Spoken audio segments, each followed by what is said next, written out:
So now, conditions of the Tyndall effect. Okay, Tyndall effect is applicable if diameter of the dispersion particle is almost similar to the wavelength of the light which is used for the scattering.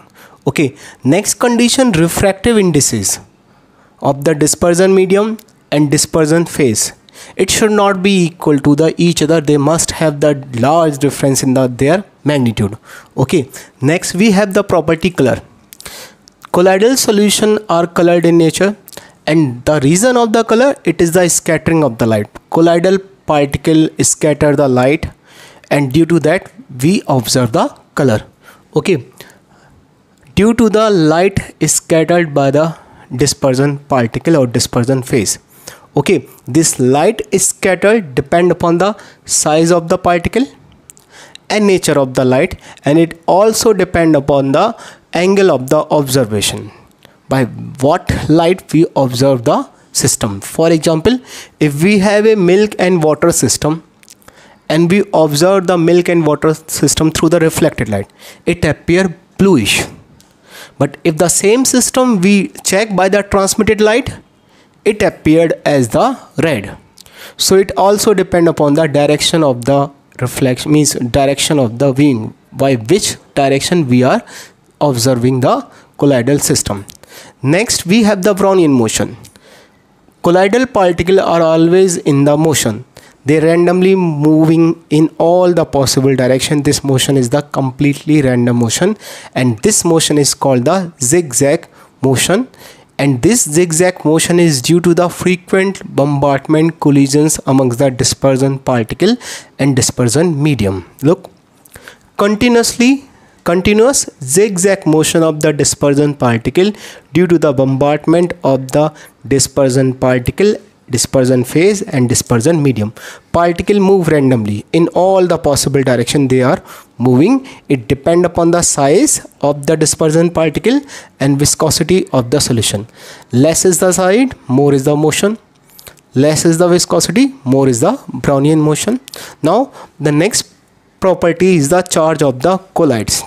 Look, colloidal system always carry some positive or some negative charge. Okay, and charge of the some important, and they always carry the similar charge. Okay, in one system all the colloidal particle carry some similar charge, means either they are positive or they are negative. Okay, here we have given the example of the some positive charge hole and some negative charge hole. Positive charge hole, hydrated metal oxide like Al2O3.H2O. These are the positive charge. Basic dye stuff like methylene blue, it is also the positive charge hole. Hemoglobin present in the blood, it is also the positively charged hole. And some oxide like TiO2 are also positively charged hole. Then we have the negatively charged hole. Negatively charged hole, the soul of the metals like copper metal, Au metal, Ag metal in the water. These are the solution, those are negatively charged hole. Next is the metal sulfide hole. Arsenic sulfide, antimony sulfide, these holes are also the negatively charged. Next one is the acidic dye like eosin. Okay, and last example is the starch soul of the starch, gum, gelatin, etc. Okay, now what is the reason of the charge? We have the two reasons, and any of one reason is applicable for the system. First reason is the electron captured by the dispersion particle due to the electrodispersion of the metal. During the electrodispersion of the metal, what they do, some particle they capture the electron and they will have the negative charge. Next one is the preferential adsorption theory. It is the most accepted theory to explain the charge of the colloidal particle.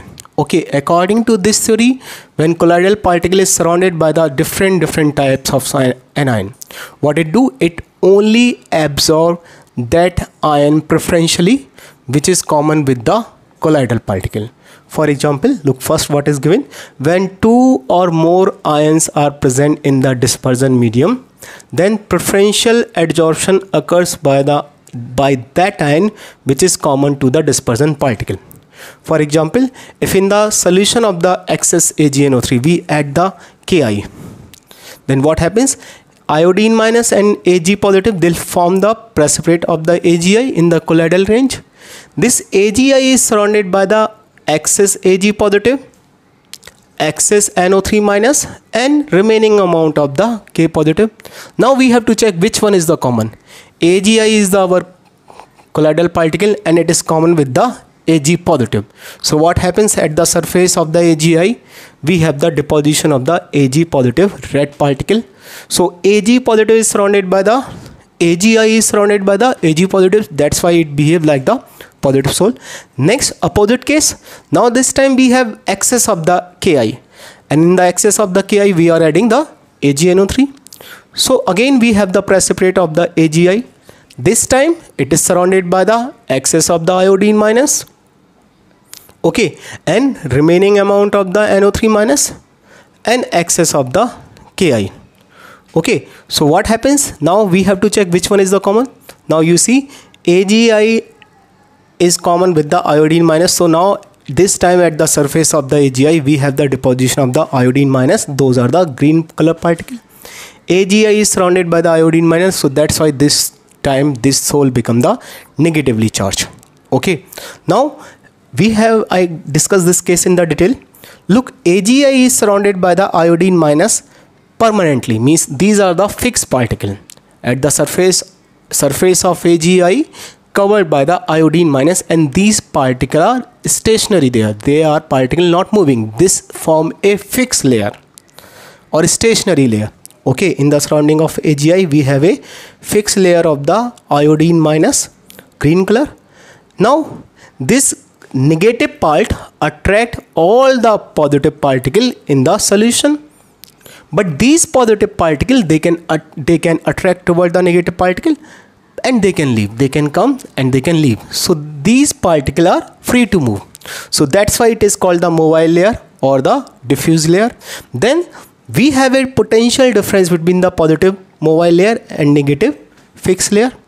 The potential difference between the fixed layer or stationary layer or mobile layer or diffuse layer is called the zeta potential or electrochemical potential. Now you see this AgI is the negatively charged, another AgI is also the negatively charged. So due to the similar charge present on the colloidal particle, they never combine together, they always repel each other, and this is one of the reason of the stability of the colloidal particle. Equal and same charge provide the stability. Okay, these particles cannot be coagulate again, they cannot be settled down because they have the similar charge. Due to the similar charge they always repel each other.